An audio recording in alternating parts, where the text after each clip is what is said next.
Assalamualaikum warahmatullahi wabarakatuh. Perkenalkan, nama saya Nadia Farida. Di sini saya sebagai pemateri pertama dari kelompok 11 akan mempresentasikan hasil kerja kelompok kami yang berjudul Hak Atas Benda Jaminan. Baik, untuk mempersingkat waktu, langsung saja kita masuk ke pembahasan yang pertama. Yang pertama, hak atas benda jaminan. Hak kebendaan. Hak kebendaan adalah suatu hak mutlak yang memberikan kekuasaan langsung atas suatu benda yang dapat dipertahankan setiap orang dan mempunyai sifat melekat. Jaminan dapat dibagi menjadi dua macam. Yang pertama, jaminan kebendaan, dan yang kedua, jaminan perorangan. Yang kedua, hak gadai. Pengertian gadai. Istilah gadai berasal dari terjemahan dari kata bahasa Belanda atau P atau bahasa Inggris. Dalam Undang-Undang 1150 Kitab KUHP Perdata menuturkan gadai adalah suatu hak yang memperoleh kreditur atas suatu barang bergerak yang diserahkan kepadanya oleh debitur atau oleh kuasanya sebagai jaminan atas utangnya dan memberi wewenang kepada kreditur untuk mengambil pelunasan utangnya dari barang itu dengan mendahului kreditur-kreditur lain, dengan pengecualian biaya penjualan sebagai pelaksanaan putusan atas tuntutan mengenai pemilik atau penguasaan dan biaya penyelamatan barang itu yang dikeluarkan setelah barang itu sebagai gadai dan yang harus didahulukan.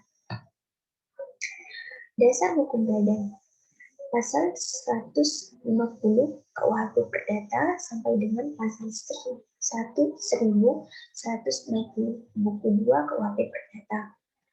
Artikel 1196 visi titel 19 buku 3 NBW dan Peraturan Pemerintah Nomor 7 Tahun 1969 tentang Perusahaan dan Peraturan Pemerintah Nomor 10 Tahun 1170 tentang Perubahan Peraturan Pemerintah Nomor 7 Tahun 1969 tentang Perusahaan Jawatan dan yang terakhir Peraturan Pemerintah Nomor 103 Tahun 2000 tentang Perusahaan Umum atau Perum Pegadaian. Yang ketiga, subjek dan objek gadai. Objek hukum hak gadai.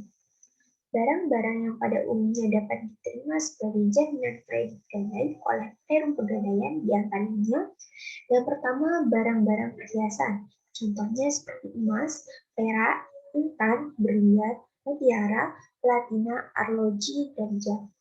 Yang kedua, barang-barang kendaraan. Contohnya seperti sepeda, sepeda motor, mobil, bajai, bemo, becak. Dan yang ketiga, barang-barang elektronika. Contohnya seperti televisi, radio, radio tape, video, komputer, kulkas, tuskel, dan mesin tik.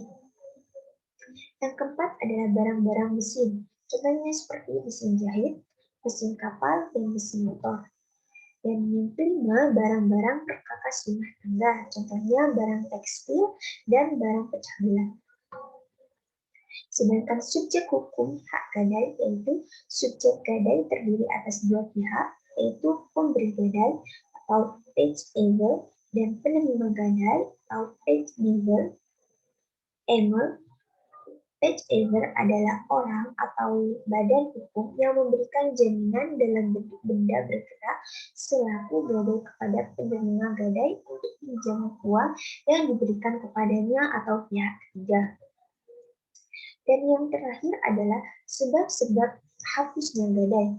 Yang pertama karena hapusnya perjanjian peminjaman uang. Yang kedua karena perintah pengembalian benda yang digadaikan lantaran penyalahgunaan dari pemegang gadai. Yang ketiga karena benda yang digadaikan dikembalikan dengan kemauan sendiri oleh pemegang gadai kepada pemberi gadai. Yang keempat karena pemegang gadai lantaran sesuatu sebab menjadi pemilik benda yang digadaikan. Yang kelima karena dieksekusi oleh pemegang gadai. Dan yang keenam, karena lenyapnya benda yang digadaikan. Dan yang terakhir adalah karena hilangnya benda yang digadaikan. Mungkin cukup sekian materi yang dapat saya paparkan. Untuk selanjutnya saya serahkan pada materi kedua untuk dipersilahkan. Baik, terima kasih kepada pemateri pertama. Saya Muhammad Ilham Dzikri sebagai pemateri yang kedua akan melanjutkan materi yang telah disampaikan oleh materi yang pertama. Materi yang akan jelaskan yaitu tentang hipotek. Tentang hipotek ini sepanjang yang diatur dalam BWI terletak di dalam buku 2, titel 1011 PS titik 1162 sampai 1232.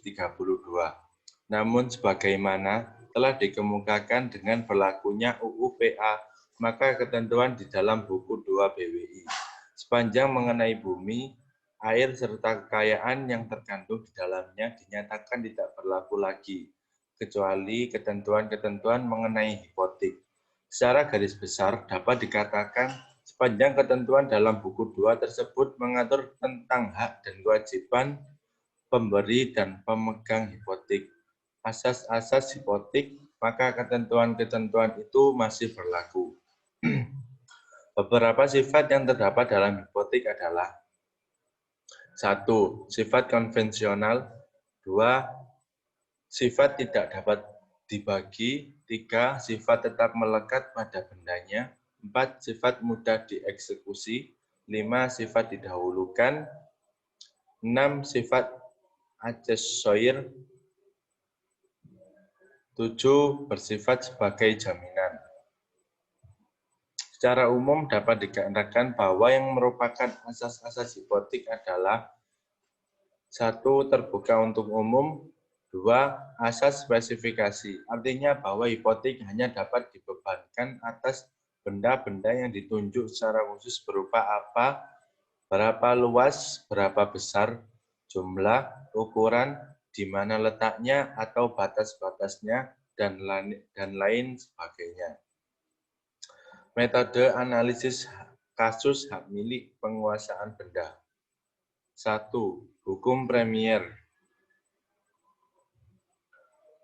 Hukum premier yaitu bahan hukum yang berkekuatan mengikat sebagai landasan utama yang dipakai dalam rangka penelitian, adalah seperti undang-undang dan peraturan yang terkait serta data premier yang berasal dari sumber utama. 2. Hukum sekunder, yaitu bahan-bahan yang berkaitan erat dengan bahan hukum primer dan dapat membantu menganalisis dan memahami bahan hukum primer seperti dokumen yang berkaitan dengan permasalahan kepemilikan hak atas tanah. 3. Hukum tertier. Hukum tertier yaitu bahan yang memberikan informasi tentang bahan hukum primer dan bahan hukum sekunder seperti kamus hukum, ensiklopedia, dan lain-lain. Terima kasih.